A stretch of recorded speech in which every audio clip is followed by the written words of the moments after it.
Thank you very much. It's good to get out of the sun. My bald head is getting a free suntan here. I think as a result of what we heard from Khaled and from General Kuperwasser, I think we can appreciate the fact that there seems to be an element of panic. I wouldn't call it hysteria yet, but certainly panic that, oy vey, what's going to happen in September? And I think to a very large extent, this has been a panic that we've generated ourselves.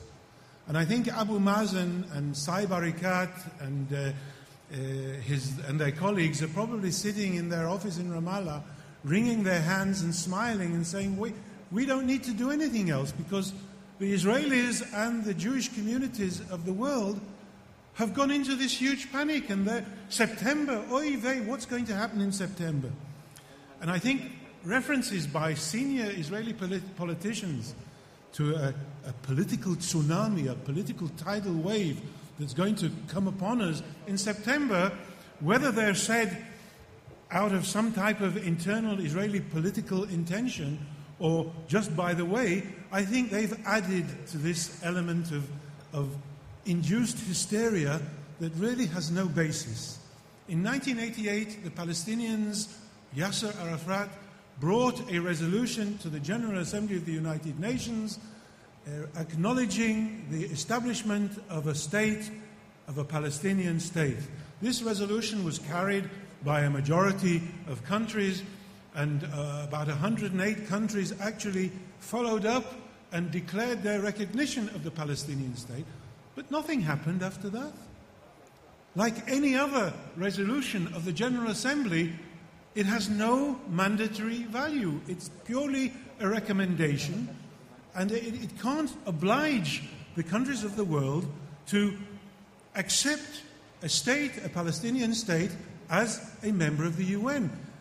The General Assembly of the UN doesn't create states, and it wasn't just the General Assembly of the UN that created the State of Israel. You probably remember that Resolution 181 recommended a Jewish state and an Arab state.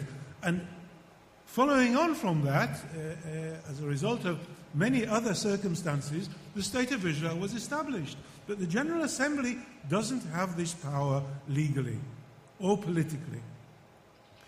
So this whole concept of unilateral action by the Palestinians is something new. It goes violently against the principle that has been in existence since, I would say, the armistice agreements of 1949, that every issue has to be negotiated. And it's impossible in a unilateral manner to dictate the outcome of what have to be negotiating issues. Just as it takes two to tango, it takes two to negotiate borders, it takes two to negotiate bilateral security, it takes two to negotiate water division arrangements. Remember that both Israel, the Palestinians, and Jordan, we all enjoy a situation where none of us have water. And we have to cooperate in order to solve this problem. It's not something that you can establish in a unilateral manner. And by the way, the 1949 armistice agreements clearly stated that the armistice demarcation lines, which are now being quoted by President Obama as the 1967 lines, are not international borders, and they are subject to negotiation between the parties within the context of peace negotiations. So I think it's very clear, both historically and legally, that this concept of 1967 lines being a basis for a border between Israel and a Palestinian state has absolutely no legal authority or political authority, and it comes as a result, in my opinion, again, of some type of political intention to manipulate Israel through huge pressure into accepting this formula, or through naivete on the part of those who are trying to push this thing. And in addition to that, of course, the armistice agreements between Israel and the Arab states were declared void by Israel in 1968. So the whole concept of the 1967 line has no legal basis. Now, moving on, resolutions 242 and 338, which serve as the basis for all Israel's peace agreements with Egypt, with Jordan, and all the various agreements between Israel and the PLO, and base themselves on the principle in the UN Charter that states have to negotiate with each other in order to solve international problems, they determine the concept of negotiation as the only way to solve these problems. Resolution 242, 338 specifically referred to the need to negotiate secure and recognized borders. No, they don't dictate 1967 lines. The interim agreement between Israel and the Palestinians doesn't make any reference to 1967 lines, and for that matter, it doesn't make any reference whatsoever to settlements. According to that agreement, both sides are free to build in the areas under their respective jurisdiction. And since Israel, according to the agreement with the Palestinians in 1995, which is still very valid and serves as the very basis for the Palestinian Authority and for Abu Mazen's job as president of the Palestinian Authority, according to that agreement, Israel, with the agreement of the Palestinians, is sitting in Area C, which is the largest section of the West Bank, pending negotiations on the final status. Now, the Palestinians agreed to this situation.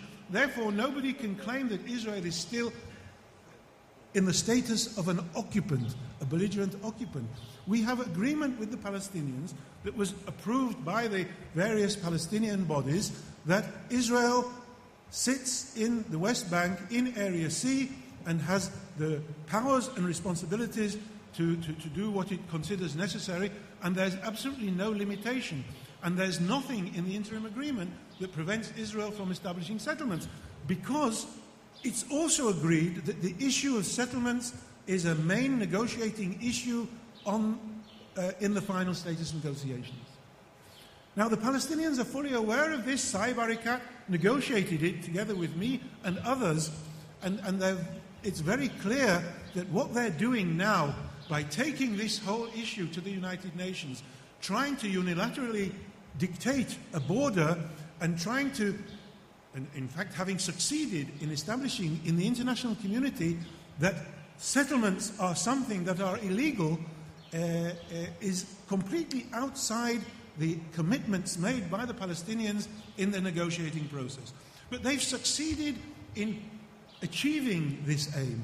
And the perception in the international community today is that Israel is wrong, Israel is violating international law, and now they've succeeded in achieving, with the help of President Obama, that the 1967 lines are the basis for, are the only basis for borders. So all these elements go against the Palestinian own undertakings, both in a letter from Arafat to Rabin from 1983, when he specifically said all outstanding issues will be settled by will be settled by negotiation and not in a unilateral manner. In the same way, Article 31 of the interim agreement, this same interim agreement, which I said is the basis for the existence of the Palestinian Authority and therefore can't be declared void by the Palestinians, otherwise they have no source of authority, this same agreement specifies that both sides, the Israelis and the Palestinians, won't change the status of the territories by unilateral action. And anybody who violates this, basically, anybody who, those among you who are lawyers will know that frustration of a contract means that you do something, one side does something that prevents the other side from carrying out the contract. This is exactly the same here in treaty law. If one side does something that undermines the very basis of the whole relationship, then that entitles the other side to take whatever action it deems suitable because it's free and it's no longer bound by its obligations according to this agreement. Now, whether Israel will choose to do something like that or not, of course, is dependent on the Israeli government. But let's move on now to one or two other issues before I end. First of all, as was very wisely pointed out by Danny to Prime Minister Blair, the EU and the UN and Russia and the United States, in other words, all the components of the quartet, are signed on the interim agreement as guarantors. How can they now come along and support or vote in favor or even not vote against a proposal by the Palestinians to do something which undermines the whole concept of the interim agreement?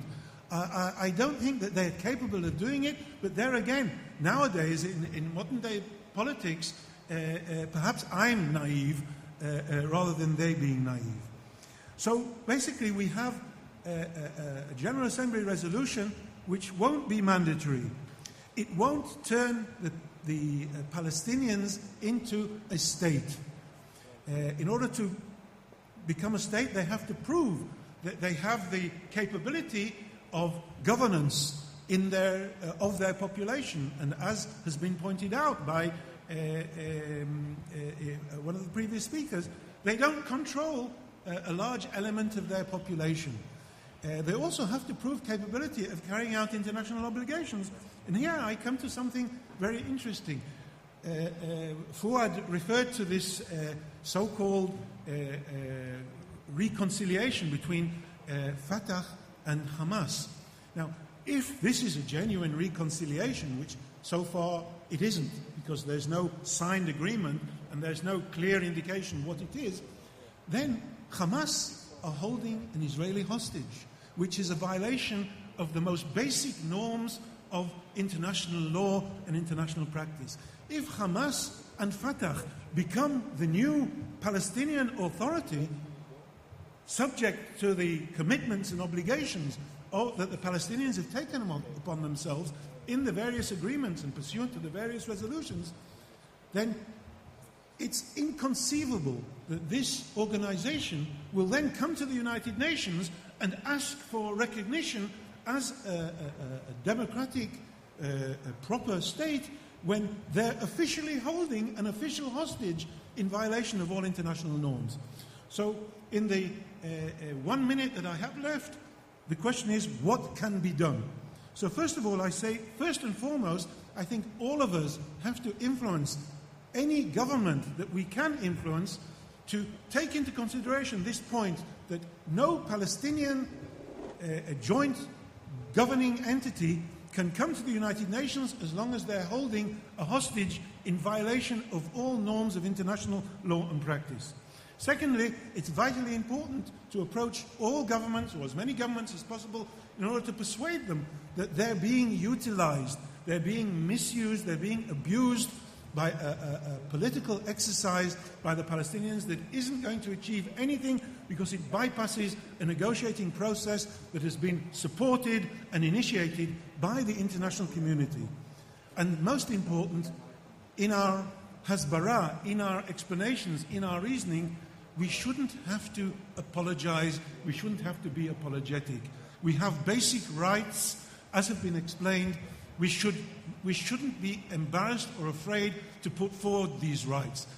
These rights are negotiating issues and will be negotiated.